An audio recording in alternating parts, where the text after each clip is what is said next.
VAT Settings, Company, change company settings, VAT Settings, select VAT Settings.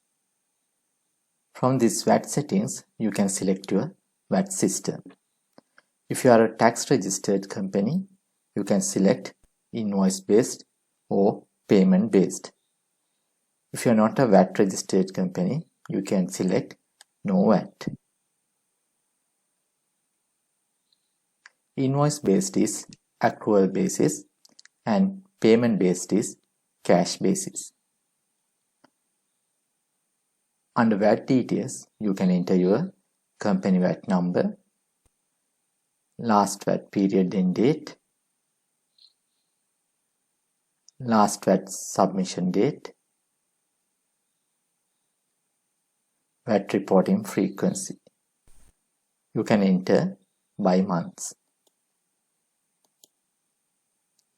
If you want to offset credit on sales and purchases, you can check this option. From here, you can create your VAT rates.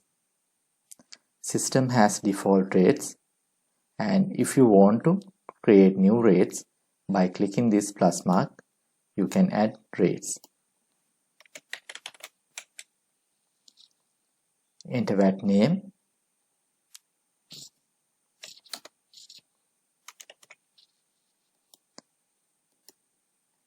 enter VAT percentage.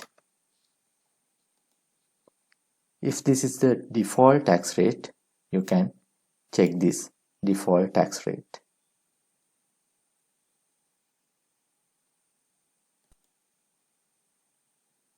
If you want to remove any tax rate, by clicking this red color button, you can delete. Click Save button.